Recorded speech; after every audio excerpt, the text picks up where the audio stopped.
Welcome to Furman Panipahan Channel. Assalamualaikum warahmatullahi wabarakatuh. Saya Firman Panipahan, YouTuber terkenal di Indonesia. Jadi teman-teman, di kesempatan ini saya ingin berbicara tentang perempuan sebagai alat kekuasaan. Di dalam pemilu ini banyak sekali calon-calon perempuan yang kemudian dianggap sebagai perwakilan-perwakilan perempuan yang menunjukkan bahwa Indonesia dalam demokrasi yang sangat luar biasa, yang sangat menghargai perempuan, seolah-olah seperti itu. Tapi ternyata kemudian pandangan ini pribadi saya sendiri gitu ya, melihat ada perubahan gitu ya.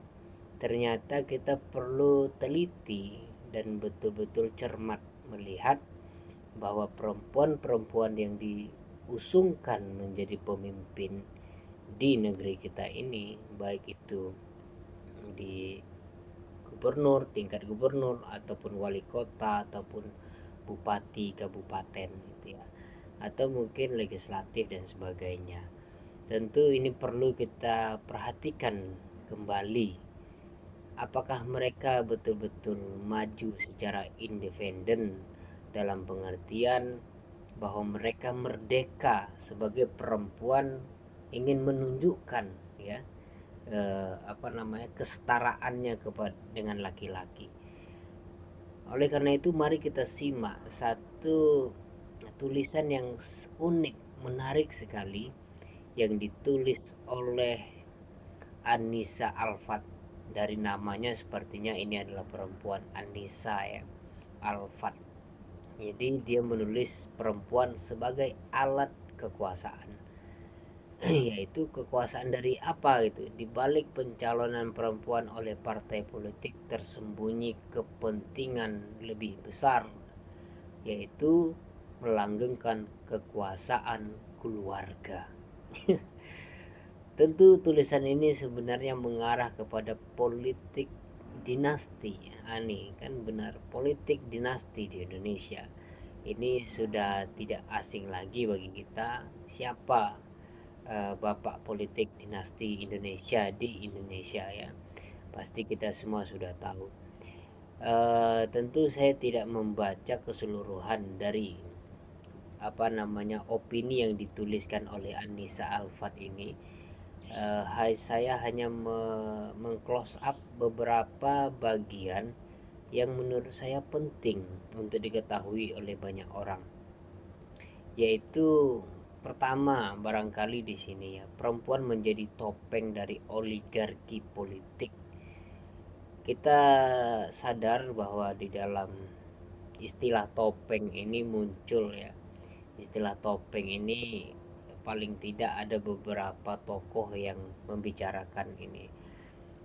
Paling terkenal barangkali adalah Nietzsche ya. Nietzsche itu mengistilahkan topeng itu secara umum, yaitu melekat kepada segala sesuatu. Segala sesuatu itu sebenarnya pada dasarnya, kata Nietzsche, itu tidak ternamakan itu. Dia adalah itu yang kita lihat yang sebelum dinamakan. Ketika sesuatu itu sudah dinamakan, maka nama itu menjadi topeng yang melekat pada sesuatu. Dalam hal ini kalau dia adalah partai ataupun negara, bahkan sebuah negara kemudian disebutkan atau diidentikan kepada sesuatu, maka yang melekat pada sesuatu itu adalah topeng. Realitasnya tentu kalau melihat dari teori ini tidak sesuai dengan apa yang ditopengkan itu gitu.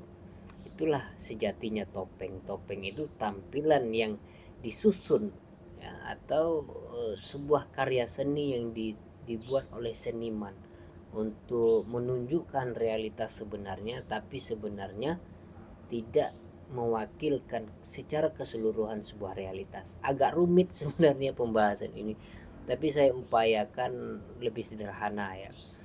Di dalam konteks politik ya, kita kembali lagi bahwa perempuan sebagai topeng di sini ya. Ini jelas topeng oleh aktor-aktor patriarki. Artinya perempuan-perempuan yang dicalonkan di dalam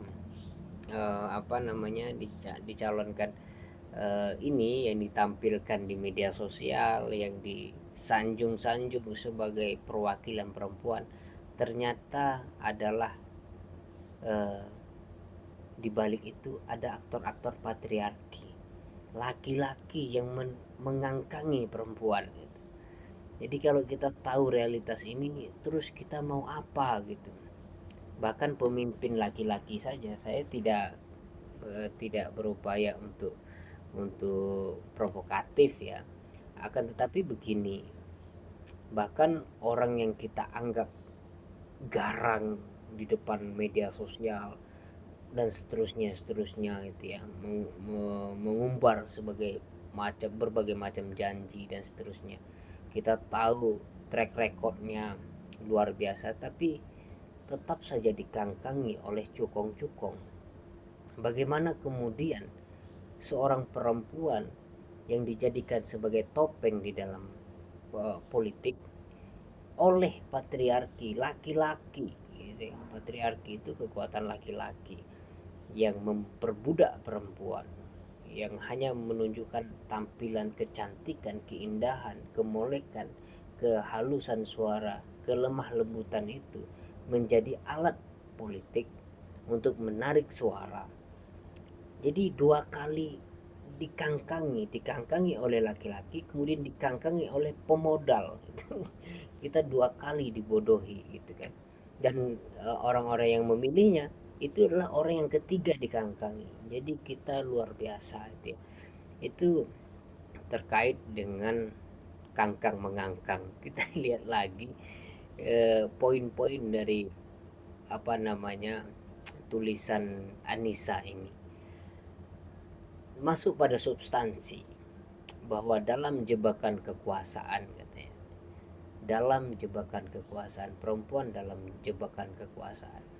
Di sini ada kata kunci yang sebenarnya perlu saya tunjukkan. Perempuan dalam politik dinasti kerap hanya ditempatkan sebagai perpanjangan tangan kepentingan patriarki tanpa diberi ruang untuk mengembangkan agenda politik yang benar-benar merespon kebutuhan perempuan.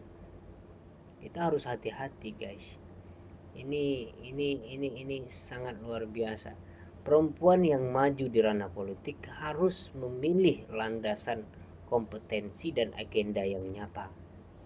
Tidak hanya karena mereka adalah bagian dari dinasti. Nah, ini peringatan keras ya dari siapa namanya Anissa ini, bahwa kendati dia juga seorang perempuan, pasti dia mengerti situasi itu, sedikit atau banyaknya, atau banyak tapi sedikit-sedikit.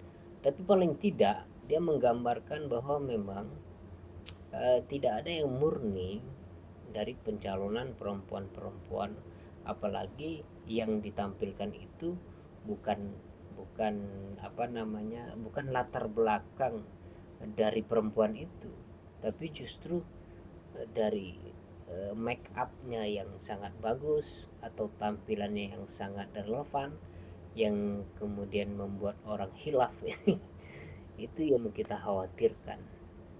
Jadi mau kita apakan negeri ini kalau diisi oleh perempuan-perempuan cantik yang tidak tahu apa-apa, yang tiba-tiba ingin menjadi, yang bukan ingin menjadi tapi dijadikan pemimpin sebagai komoditas penarik suara. Oleh karena itu kesimpulannya saya sampaikan bahwa kita tetap hati-hati, bahwa tidak semua perempuan yang dicalonkan itu memiliki latar belakang yang baik. Pemilih yang cerdas adalah pemilih yang betul-betul memperhatikan pemimpinnya yang akan datang. Paling tidak lihat latar belakangnya, lihat media sosialnya, lihat pergaulannya, lihat siapa yang kita pilih. Itu saja. Wassalamualaikum warahmatullahi wabarakatuh.